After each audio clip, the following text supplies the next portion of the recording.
we're back for round two. Make sure you see the first part of this video. Make sure you see video number one. This is take two, video number two in this conversation about the Ukraine war. So you can pick up where you left off there. All right, well, what I was saying is this. When I say that no American president, Democrat or Republican, would have behaved any differently from Vladimir Putin if placed in the same situation, here is what I mean. Imagine that a communist movement aligned with the Chinese, or a movement aligned with the Russians, decided to back a rebel faction in Mexico, and because they wanted Mexico to join into an alliance with them. And so there's a pro-American government in Mexico like now, that wants to have, a relationship with the United States. But you have another one, a faction, and there have been such factions in Mexico, probably some now, who say, fuck the Yankees, they took all our country. Remember, California, Texas, New Mexico, Arizona, Nevada were all once a part of Mexico. Think of that. Think of the different economic position that Mexico would be in today if Texas was still a part of Mexico, or California.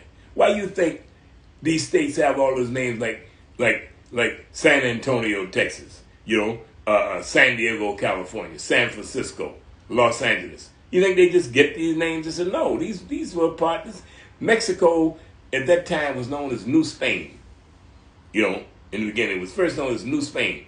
And this was all a part, of their territory. These territories were taken from Mexico by through wars. But the United States just took them, right? So now there's a movement, among them who feel like, that these Yankees are our enemies.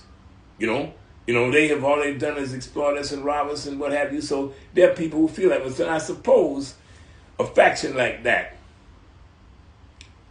was trying to overthrow the Mexican government that we have now.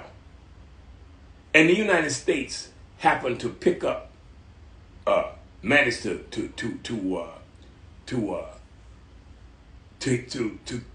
break into, to intercept a call from the undersecretary, the minister for North American Affairs in the Chinese foreign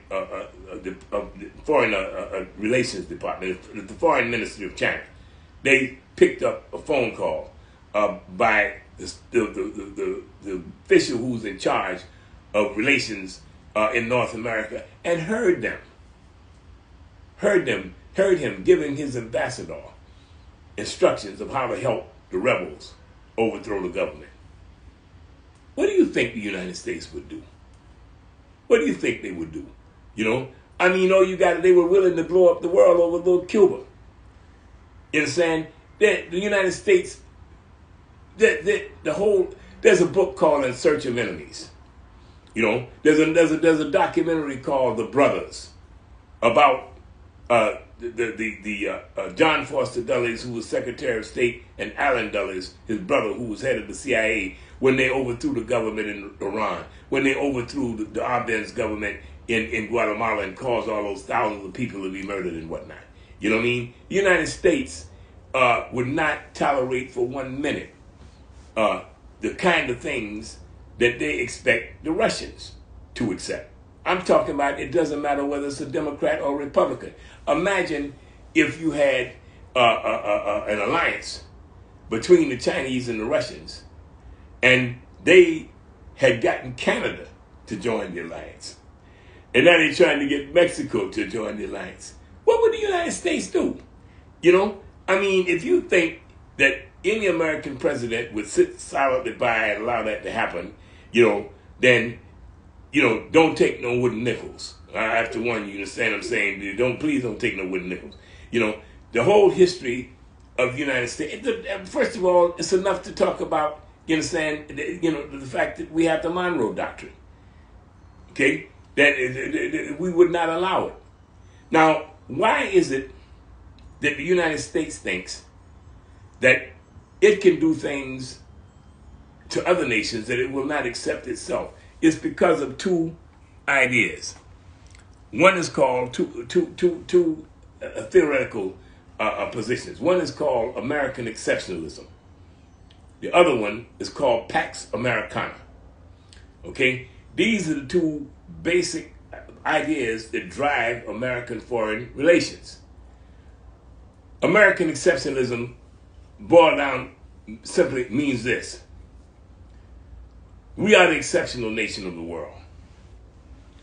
God, you hear some of these real wackos talk about how the Constitution was crafted by God, given to us. Well, I should point out to you that I'm skeptical of any claims that people make about something being created by God, right? Okay? So, until God appears to me and tell me that this is what he intends, to me, it's just all talk. Because first of all these God people got a different story. They all got a different story, and they can't all be right. Some of the stories are direct contradiction with each other. So I don't know what to believe. So I'm gonna stick to what I can prove, right? So God didn't create the Constitution. Men created it. That's why they left slavery intact. That's why they could create something like 3/5, a compromise where they decided that in order to get these Southerners to support the federal union, they would count some of their slaves. The Southerners wanted all their slaves counted for in terms of representation. So they made a compromise. Okay, well, we would, for every 3 slaves, every 5 slaves or whatever it is, we would count them as one person. You know what I mean? That's how the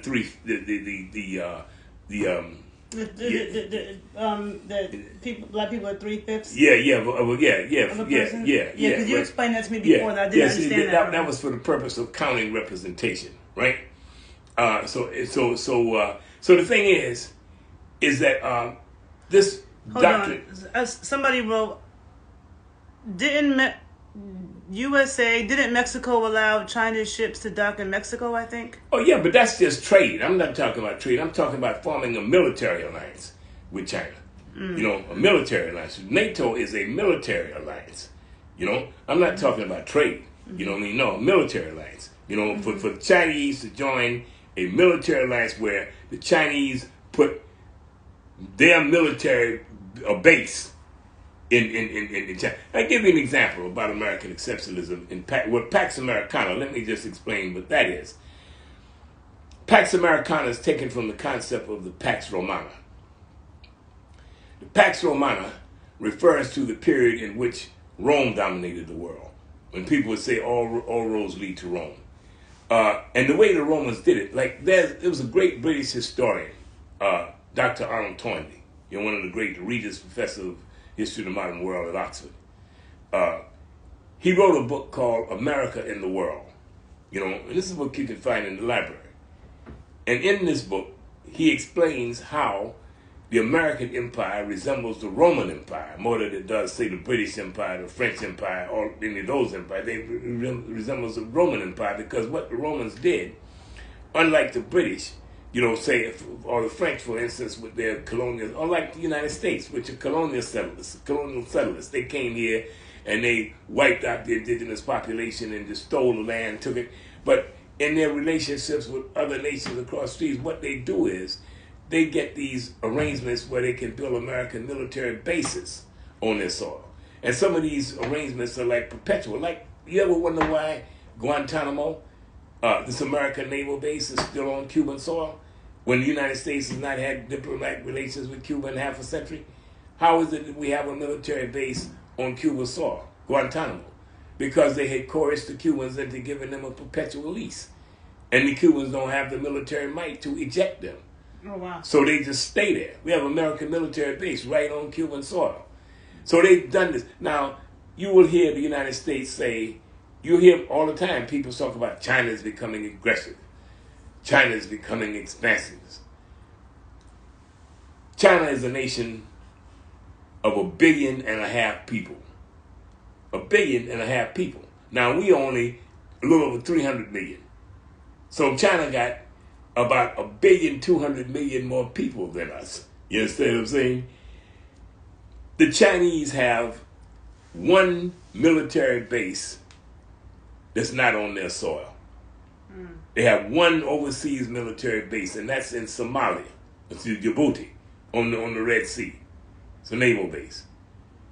You know how many military bases the United States has? 800. Damn. In 70 different countries. Wow. Okay?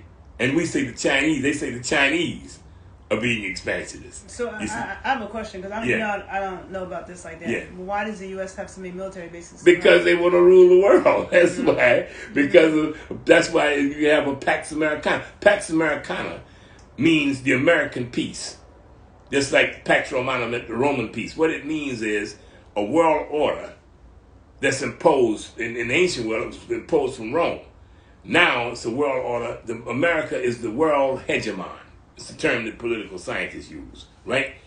After World War II, the United States was the only major nation that had not a single shot was fired on our land, in our country.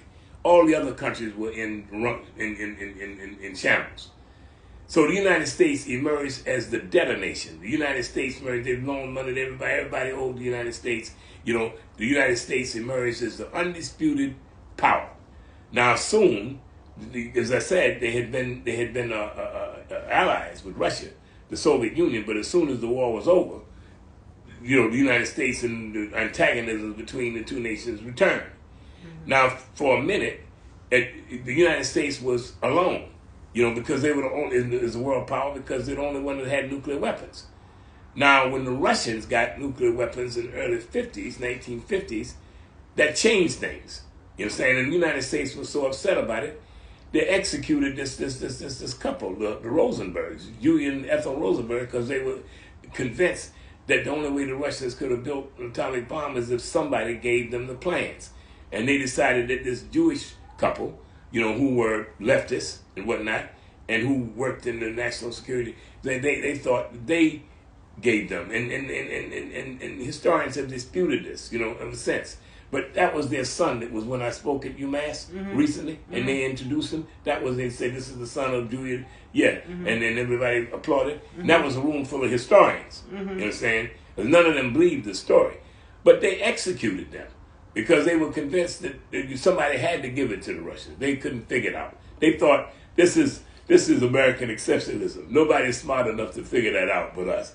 And what is so interesting is that foreign scientists played such a critical role in building this. You understand what I'm saying? You know, but however, the foreign scientists, but they would argue that, yeah, these foreign scientists, but we're the only ones that had the industrial base to do it. You know what? They convinced themselves that nobody else would be able to do it, and that's turned out to be a disaster, because there's a lot of people now who have nuclear weapons. You know, and Einstein then was right. He should have got rid of them and banned them in the beginning.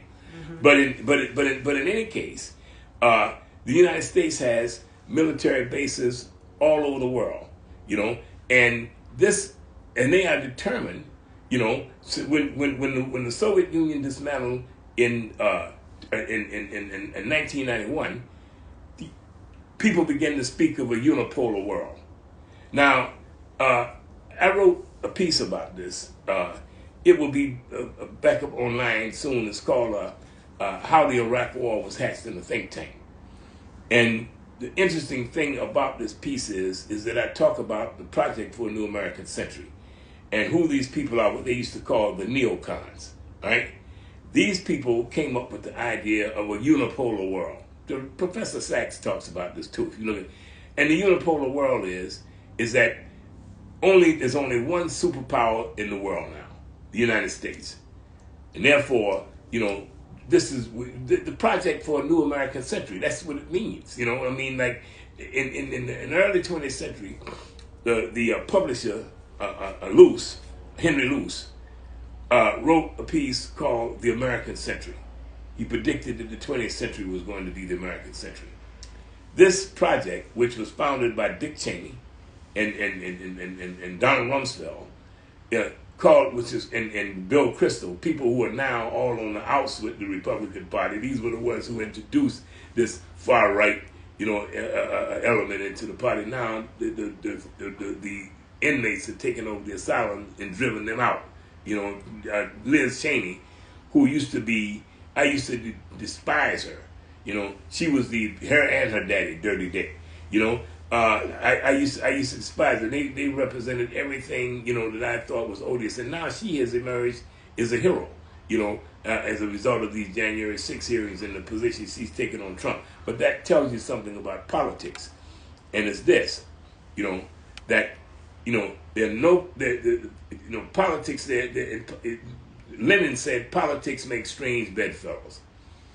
And what he means by that is that in the course of political struggle, you may end up forming alliances with people that you never thought that you would be an ally with, because Liz Cheney has been heroic, in this. And I never thought I would be anything I would admire her for, but I greatly admire her for the role that she has played here and her attempt to deal with, to stop this attempt of Donald Trump to become an American dictator. But the thing is that this whole idea of American exceptionalism, the idea of the unipolar world, that there's only going to be one superpower, the United States, this also led to, the expansion of NATO, to make it clear, to everybody, that because NATO, whatever else it is also an American vassal. NATO is an instrument of American imperial ambition. That's what it is. Now, recently, I had a debate with one of the most distinguished European professors.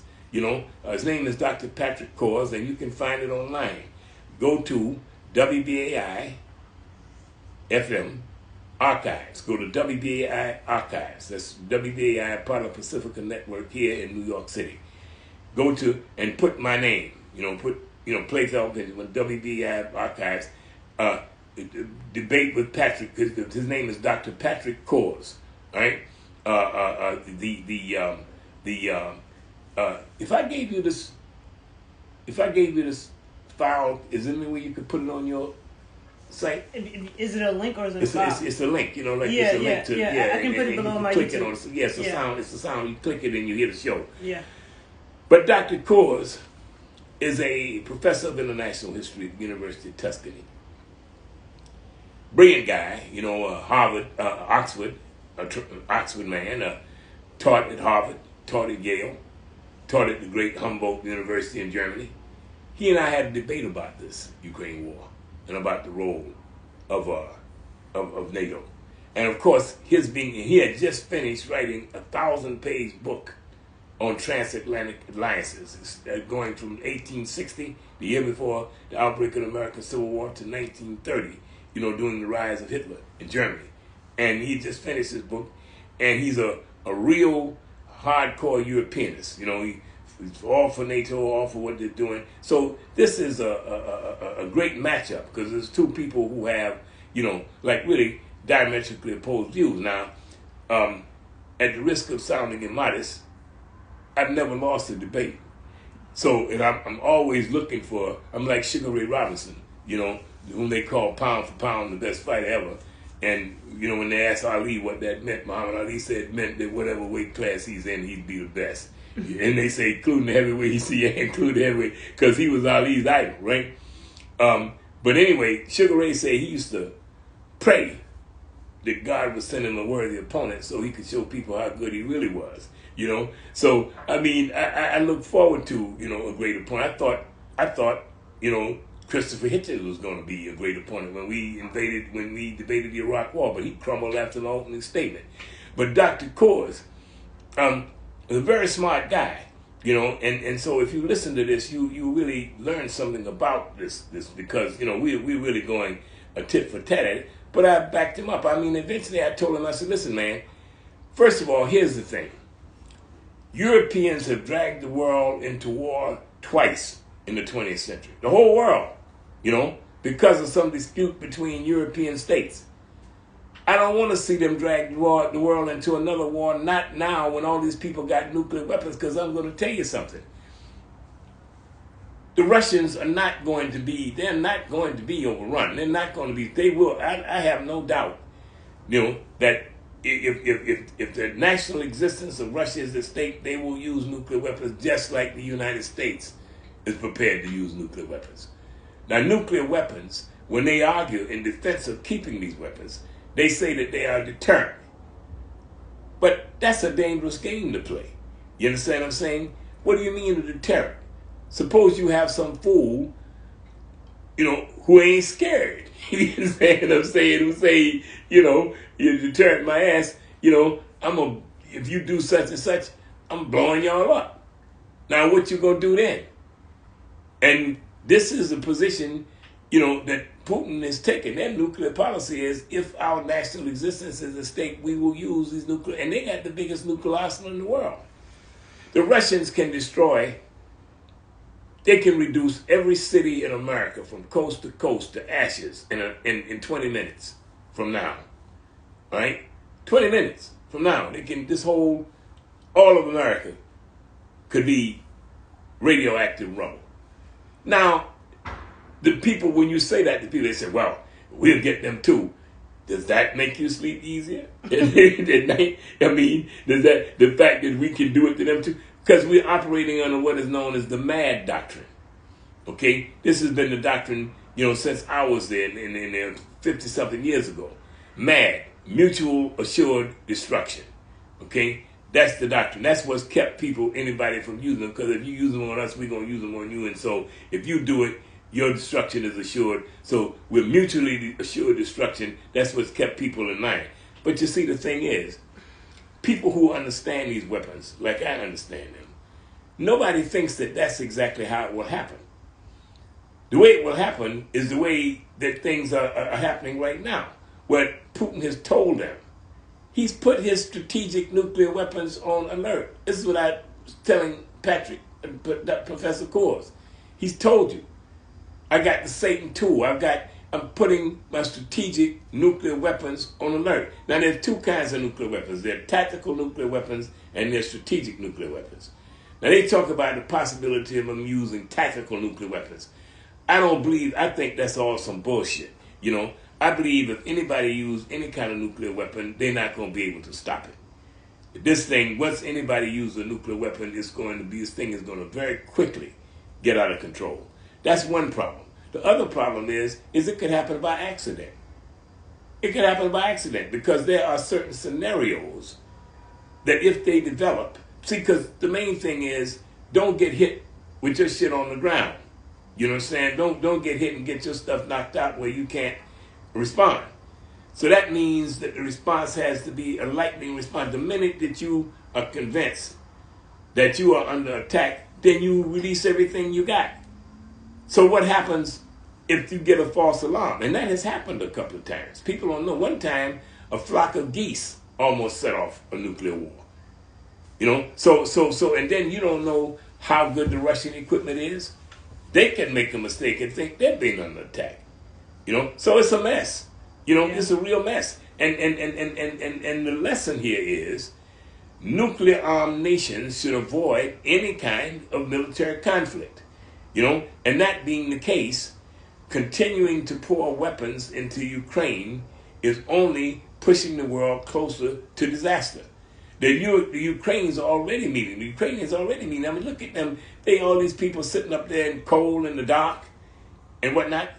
And you got this little clown, Zelensky, walking around taking bows. You understand what I'm saying? Wearing a costume like he's some kind of soldier. He was on the front line. That motherfucker wasn't on the front line. He might have went somewhere near the front line to talk to people, but the front line is where people getting shot at, for real. You understand what I'm saying? And he wasn't there. And so here he is. He's an actor. So you put him on stage and he's great and whatnot. But when you look at what has happened to his country since he took power, there's no way you can say that this guy is a competent leader. There's no way you can say he was a clown who had a sitcom where he played the president of Ukraine and decided to run for the presidency and won. That's who he is, okay? And he's no more qualified to run the United States than Trump was to run here. You know, in fact, he may be even less qualified. So You know what I mean? somebody asked, what is your opinion about Africa engaging with Russia and China instead of the USA? Well, you know, Biden just had this big summit here. He had all these African leaders to come here and whatnot because he's worried about that. You understand what I'm saying? Look, the Chinese have been willing to come in. As a matter of fact, I just got through hearing the president of Ghana talk about this just today at a forum at the Harvard Kennedy School, their African their forum on politics in the African Studies Department of their promoted this. I just heard the president of Ghana talk about this today. The Chinese have, whereas the United States are waging wars everywhere, destroying stuff, making enemies, the Chinese have something they call one road, one belt. And instead of exporting war and destruction everywhere, they are building infrastructure, you know, building roads, you know, buying the resources of these countries, you understand, helping them to modernize. Now, you know, Africans they're siding with the people who side with them. You know, Africans have their own interests, you know, and back when Mandela came here, you know, if you go on YouTube and look up Mandela's interview with Ted Koppel, and he told Ted Koppel was going to lecture him about the fact that, you know, he was good friends with Fidel Castro. You know, there's a picture online of when Fidel Castro visited. Fidel Castro was the first foreign leader that Mandela invited to South Africa. And the crowds that turned out to greet him was Mandela-like crowds. And there's this picture of Mandela and him running to embrace each other, you know, You know, you can go on YouTube and then look up Mandela and Castro and look. And when Ted Koppel asked Mandela what about his relationship with Castro, he said, listen, he said, we in South Africa have our own struggle. And we are friends with those who help our struggle. We relate to people on the basis of the way they relate to us. He said, Fidel Castro not only gave lip service, he sent us aid. They trained hundreds of doctors. You know, they trained soldiers. In Angola, it was the black Cuban volunteers that helped turn the tide against South Africa and drive them out of northern Angola. You know, Castro was a hero to all of the liberation leaders, you know, of Africa. You know, so and so he told Ted Koppel, he said, listen, you Americans make a mistake. Your enemies are not my enemies. You understand what I'm saying? They're your enemies. They're not mine. You understand? I relate to people on the way they relate to me. Now, the Russians, during the period of the African liberation movement, the Russians supported the African liberation at the same time that the United States was supporting the white colonists. You know? And the United States included the apartheid government of South Africa in their list of nations in the free world. They used to call them a part of the free world, you know, the apartheid South Africa, you know. And of course, one of the reasons why the United States identified with these people is because the history of whites in South Africa is a lot like the history of whites in the United States. They're settler colonialists. Mm-hmm. You understand what I'm saying? And they had similar systems that they set up. Mm-hmm. So even though the Russians who supported the African liberation movement it was in the period of the Soviet Union, nevertheless, the Russians had never been colonists in Africa, you know? And so, and the Chinese, like I said, the Chinese are offering real help and developmental aid to African countries. So, you know, why shouldn't they have alliances with them? You know, and the United States, look at America's history with Africa. Aside from the slave trade, you know, in which they took millions of Africans from the continent and brought them here into one of the most hellish systems the world has ever seen. And then they supported all the colonial powers, you know. So this has been the problem ever since the rise of African independence movements. That was the fear that the Africans would align themselves, with the Russians, and the Chinese. And this is why you have, all of this history of coups in Africa, where progressive leaders being overthrown by traitors, people like Kanye West, that hooked up with the enemies of the African people. Every time you see one of these coups, you see, like in the Congo. Congo is one of the richest places in Africa. They have every kind of mineral and what have you. And the Congo was much bigger than several times bigger than the country of Belgium, And when they finally gained independence, they didn't want to see them go. They did everything they could, and they ended up getting Mobutu to organize a plot to assassinate Patrice Lumumba, and then they recognized him as the president of the Congo. This is a pattern that was repeated all over Africa. So Africans are wise to deal with everybody the way they deal with them. The United States want Africans to look kindly upon the United States, then treat them that way. You understand? To do things that will create real fraternity and brotherhood. Somebody asks, what do you think about China and the USA in regards to Taiwan? I think that, that's a very good question.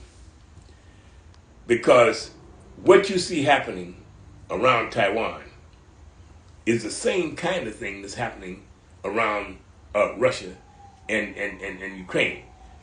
What I mean by that, the United States is building something. Here's the first thing you have to understand.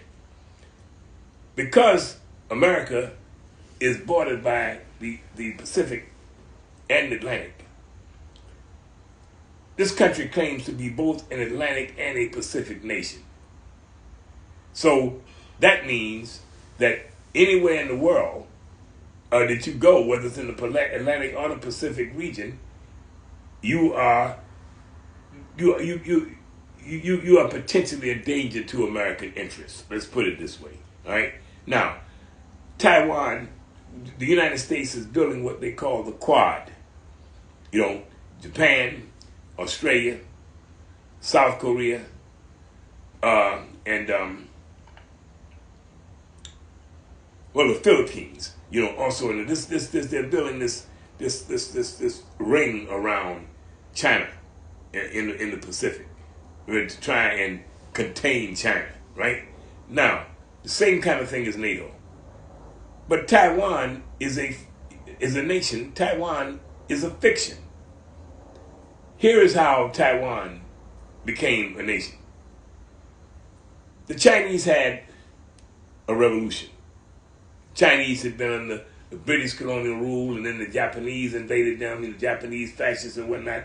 They had a revolution led by Mao Zedong and the Red Army, the army of the Chinese Communist Party. They fought this revolution for 30 years or so. And they finally came to power, in 1948, right after, the conclusion of World War II.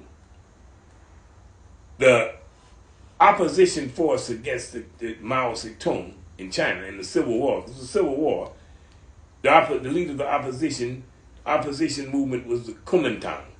It was the Chinese Communist Party on one side, the Kuomintang on the other, and the leader of the Kuomintang was Chiang Kai-shek. Now, both Mao Zedong and Chiang Kai-shek had been proteges of Sun Yat-sen. Sun Yat-sen, was the first great nationalist leader, to lead China out of this colonial and semi-colonial situation that they had fallen to after the British invasion in the 19th century, 1940s. So, when Chiang Kai-shek lost the election, just lost the Civil War, just like in Cuba, when Castro came to power in Cuba, the United States wouldn't accept it. Well, they wouldn't accept the Chinese Revolution either, but, talking about starting a war in China, you understand what I'm saying, when they had just come through World War II, and Mao Zedong said, if they want to take us on, they got to be prepared to send a couple of million men over here, because the Chinese, they were massive. So what they did was they encouraged Chiang Kai-shek, his defeated forces left mainland China and went to Taiwan. Now, mind you, now there were people living on Taiwan. They just subjugated them. They took over Taiwan, and the United States quickly recognized them as the Chinese government. Now, this little island, for many years, all through the 1950s, this was known as China.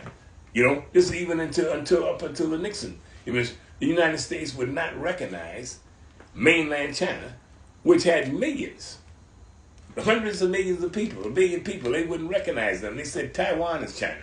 In the United Nations, the Chinese seat was occupied by Taiwan. So Taiwan is an American creation. Largely, I'm talking about as an independent country. You know, it's largely an American creation, to serve as a bulwark against communist China, as an American outpost. You know, against People's Republic of China. Now, the Chinese, of course, it was originally a part of China. So the China, it would be as if somebody came and took Alaska and said, you know, Alaska is no longer a part of the United States. The United States wouldn't stand for that. The Chinese have had to go along with this because of American military might. But they have always said that they are going to reintegrate Taiwan into China. It is a part of China, and they intend to one day to take Taiwan back. And so the United States has made it their business to try, and they form, first of all, they have a mutual defense treaty with Taiwan. So if China were to invade Taiwan, it's just like Article 5 in NATO. Article 5 in NATO, which Trump said was a suicide pact, and it was. You know, it says if Taiwan gets involved in a military conflict with China, the United States will militarily come to the aid of Taiwan. Now, that's why it was so reckless when Nancy Pelosi went over there recently. And I like Nancy Pelosi, but that was a a dumb move. You know, I mean, but American foreign policy, in terms of American exceptionalism and Pax Americana, is bipartisan. Both the Democrats and the Republicans share this view.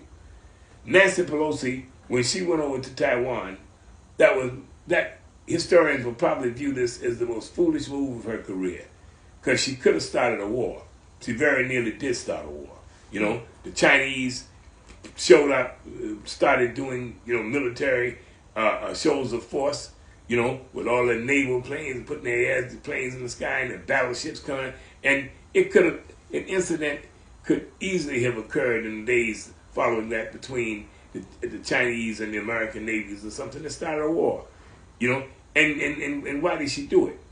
Well, one of the main reasons she did it is the same reason why politicians from Florida take the positions they take against Castro, because they got that big Cuban exile community there, you know, who votes in a block.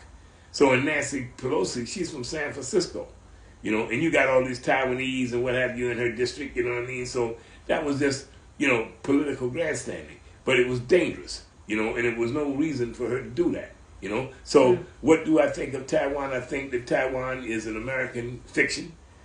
I think it is that it could very well lead to a war with China.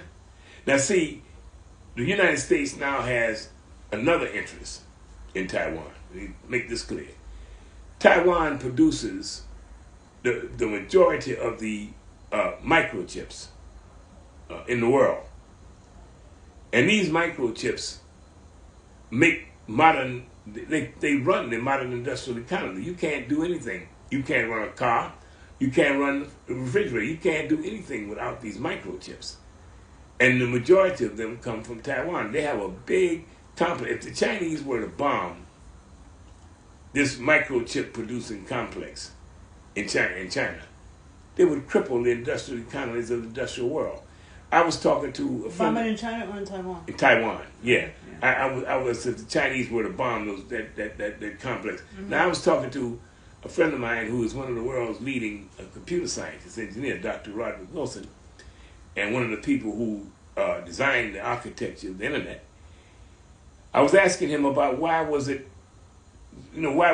Taiwan so crucial with these microchips, and he was telling me that he was showing me these things are very, very difficult to make. You know, I mean, one machine to make microchips costs $350 million. You know, this is a real rare technical feat. But I discovered though that Costa Rica is developing a microchip industry, and that's how they get in their economy off bananas. They've gone from the millions of bananas to billions in microchips, and that's one of the reasons why Costa Rica is big. But it's very, very. I don't know how they're doing it, whether they build it themselves or somebody else built the plant. But he was telling me that it's very, very hard to do, and that it cannot be easily duplicated. And that's why Biden just appropriated all those billions of dollars to start an American microchip industry. Don't you remember just recently? The Congress appropriated all this money to lay the basis for America's own, to make America self-sufficient in microchips. Because right now, you know, they're all depending on this microchip industry in Taiwan, and that's one of the main reasons why the United States is flexing its muscles and claiming to be willing to go to war over Taiwan, is to protect that microchip complex. Okay, so there's another comment. We can do one more comment before we end, and then tomorrow we can talk about some other things. So, somebody said, and I can't wait to hear you address this. They said Obama killed Gaddafi for trying to unite Africa. Same thing they did to Malcolm X after he began meeting African leaders. Well, first of all, Malcolm X was killed by his associates. And that had to do with an argument. It was an internal argument within the Nation of Islam. I knew Malcolm X. I was around Malcolm X in his last days. When Malcolm X, right up here at the War Audubon Ballroom. 5 blocks from here. Yeah, when he would have his meetings, I was at all of them. You know, the radio program I was on in Philadelphia, Malcolm was on there all the time. Get Manning Marable's great book, Pulitzer Prize winning biography of Malcolm X. It's entitled Malcolm X, A Life of Reinventions. And read the book and see how often Malcolm was on this radio show in Philadelphia, the Listening Post. That's the show that I was on. You know, I knew Malcolm very well, you know, and talked to him a lot in his last days. So that's the first thing. It wasn't, I mean, they weren't afraid of, I mean, why would they be afraid of Malcolm, you know, meeting African leaders? I mean, what were African leaders going to do? You know, they had no power against the United States. That's nonsense, you know. Now, about Gaddafi. There's a big mistake about Gaddafi, all right? You know, first of all, when you talk about Obama, what Obama was trying to do, and Obama went into this very reluctantly, you understand? But what he was trying to do was prevent another Rwanda. Now, the same people who criticized Bill Clinton for allowing Rwanda to happen, the genocide in Rwanda to happen, they would have been criticizing him if he had taken steps to stop it. Because the only way he could stop it was to send the Marines over there and move against the people who were getting ready to commit the genocide before they did it. And then they would have said, oh, this is American imperialism. You know, look, international affairs are very complicated. Gaddafi was not the African hero that a lot of people think he was. I bet you've never read Gaddafi's book, The Green Book, which is where he lays out his political philosophy. He intended it to be like Mao Zedong's Red Book, you know. I bet you haven't read it, you know.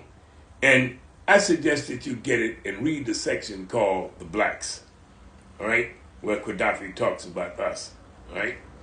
And tell me if you are satisfied with the way he see black people, you know. Gaddafi was, he used to think of him, he used to refer himself sometimes as the king of Africa, you know. And people talk about he was the main one promoting Pan-Africanism. Pan-Africanism started in 1900, you know, and during the heyday of Pan-Africanism in the 1940s, which produced the first group of African independence leaders. Kwame Nkrumah, Nnamdi Azikiwe. Kwame Nkrumah of Ghana was the first one to gain independence. But then Nnamdi Azikiwe, who led Nigerian independence. Jomo Kenyatta in Kenya. Deuce Muhammad Ali, in Egypt. All these people came out of the Fifth Pan-African movement. And this movement had been going on since 1900. Gaddafi started out as a progressive. He was a part of a group of radical Arab military men that included Abdel Gamal Nasser. It included Saddam Hussein. It included the FLN. They were also radical progressives. The FLN of Algeria. And these are the people who kept the Islamic jihadists, or the Islamic theocrats, from coming to power. Because if it hadn't have been for them, the theocrats would have come to power all over the Islamic world. As a matter of fact, the whole modern jihad began in Egypt, with the Muslim Brotherhood. I have a piece on YouTube called "Why I Opposed the Iraq War from the Beginning," in which I go into all of this about the origins of the modern Islamic jihad. But Gaddafi originally was a part of this progressive group, of Arab strongmen, military men. But if you stay in power for 40 years, if nobody can criticize you, power corrupts, as Lord Acton said, power corrupts, and absolute power corrupts absolutely. But in Gaddafi's last days, listen to what he was saying about the Arab. You have people who are so confused that they want to argue that the CIA was behind the Arab Spring, when the Arab Spring was overthrowing all the people that the CIA supported. The Arab Spring was a real grassroots movement that rose among the Arab people who were tired of being ruled by tyrants. And the forces in Libya were a part of that movement, that pan-Arab movement, and Gaddafi was talking about wiping them out. There could have been another genocide, and of course we had all the intelligence. We could hear what he was saying. Barack Obama could hear what he was saying, and so he moved to stop the genocide from occurring in Libya, and Libyans killed Gaddafi. The idea that Gaddafi was this great progressive revolution. He started out as that, but he was not that. If you are a progressive revolutionary, how are you going to justify taking the people's money and hiring Michael Jackson to perform at your son's birthday party? Gaddafi was a tyrant. Yeah, it seems that by looking at so many people's comments, they didn't understand that. So I'm glad you explained that. And somebody said, please discuss African leaders' recent summit in America. I think you did already. Well, no, the thing is that this is an attempt by the Biden administration to bring Africans back into the fold. I haven't looked at exactly what was discussed there. This is something I'm going to be looking at this week. But the intention of it is clear. I don't know what they agreed to or what they accomplished, but I will know within a day or so when I get it, because I've been working on something else, other things, so I didn't get a chance to really to see what the details of it was. But obviously that's what it is. It's an attempt to try, because I told you, a lot of African nations are not supporting this boycott against the Russians, and the Chinese are doing business and working on projects all over Africa. The United States had a chance to build infrastructure, invest in infrastructure in Africa. They didn't.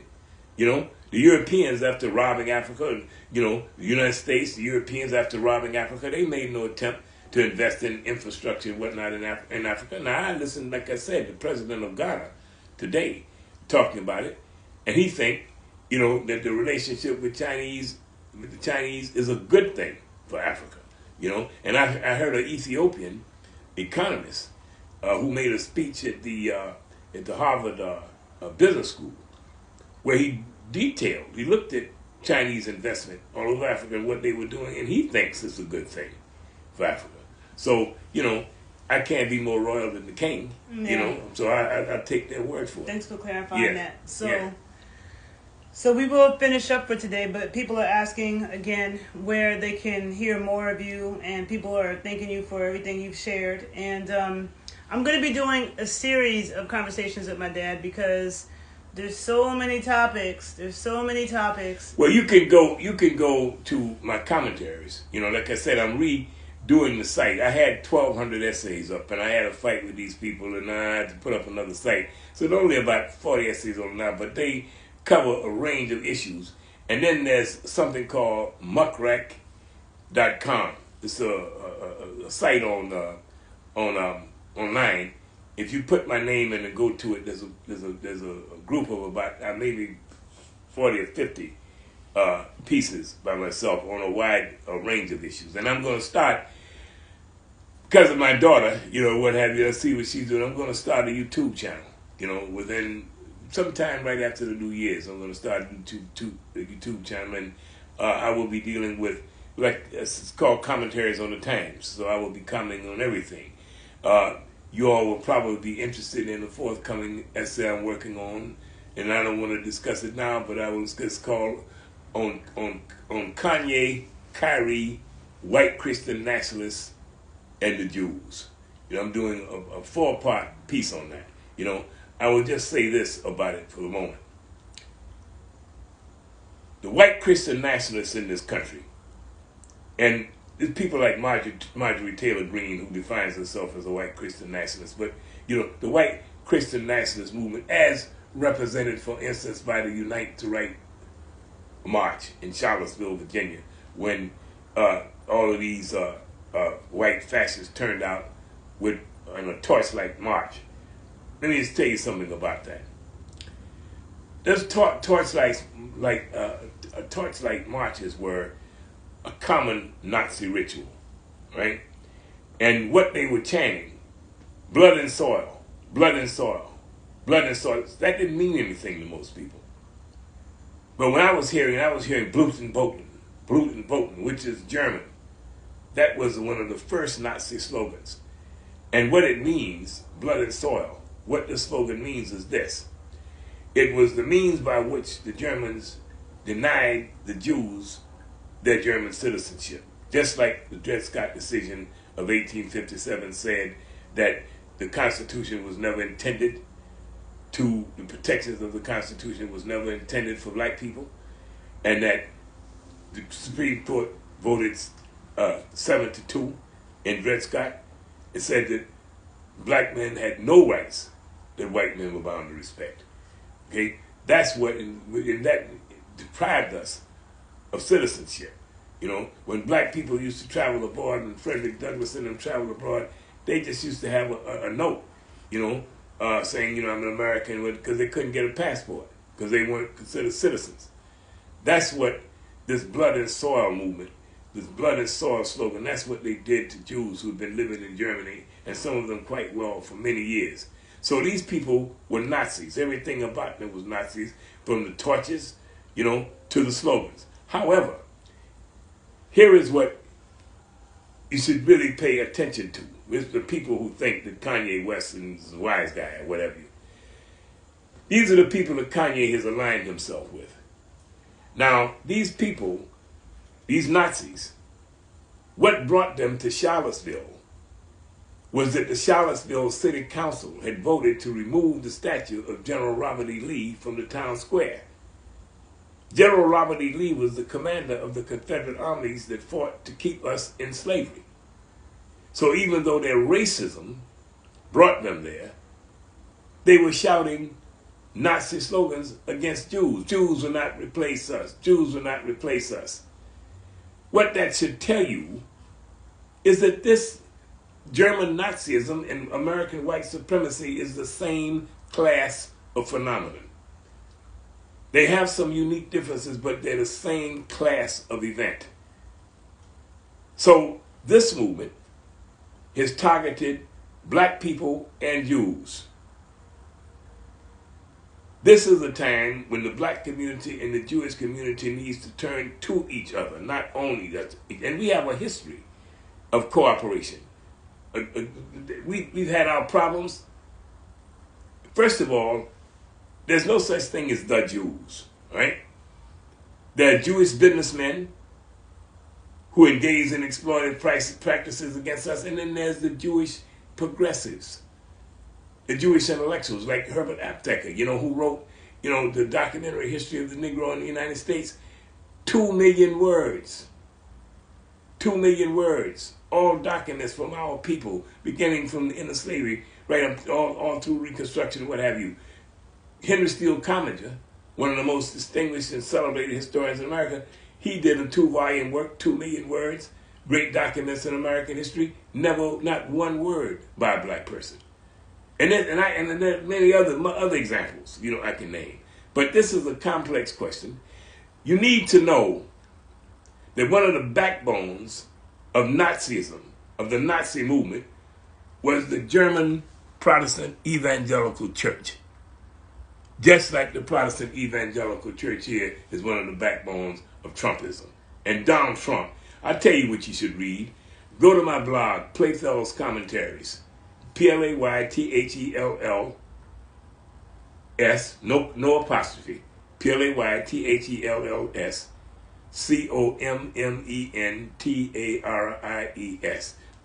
Commentarius. Playfellscommentaries.wordpress.com. And read the piece, go to the search engine and put, "Is Donald Trump a uniquely American fascist?" That's what you need to read, all right? And I wrote this almost 8 years ago. I wrote this before he was elected. It's about 7 years ago I wrote this, and I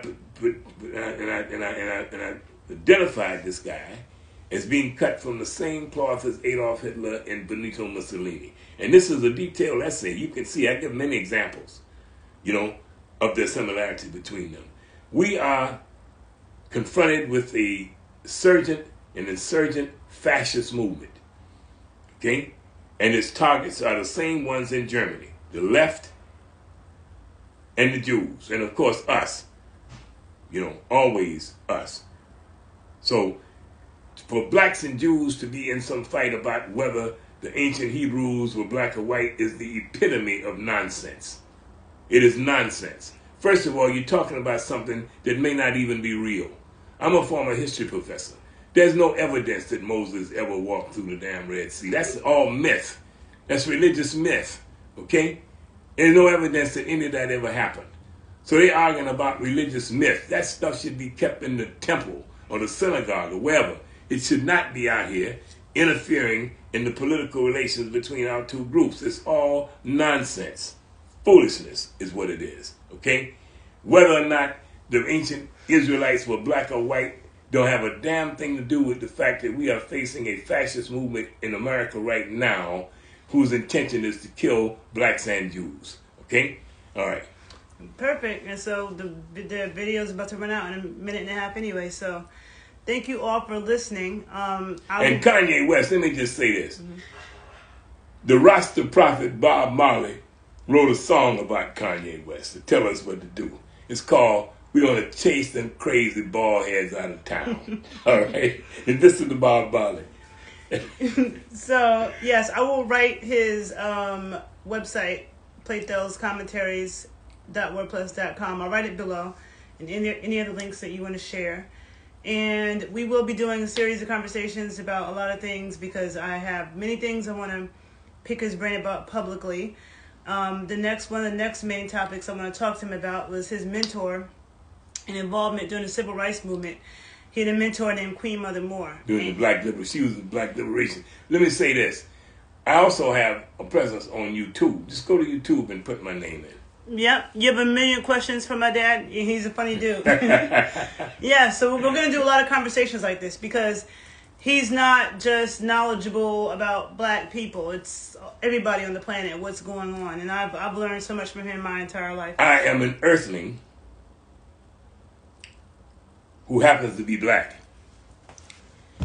But for black people who think, for instance, that the environmental movement is a white thing. You got 12 seconds. Or concerns about atomic nuclear war is a white thing, just remember this.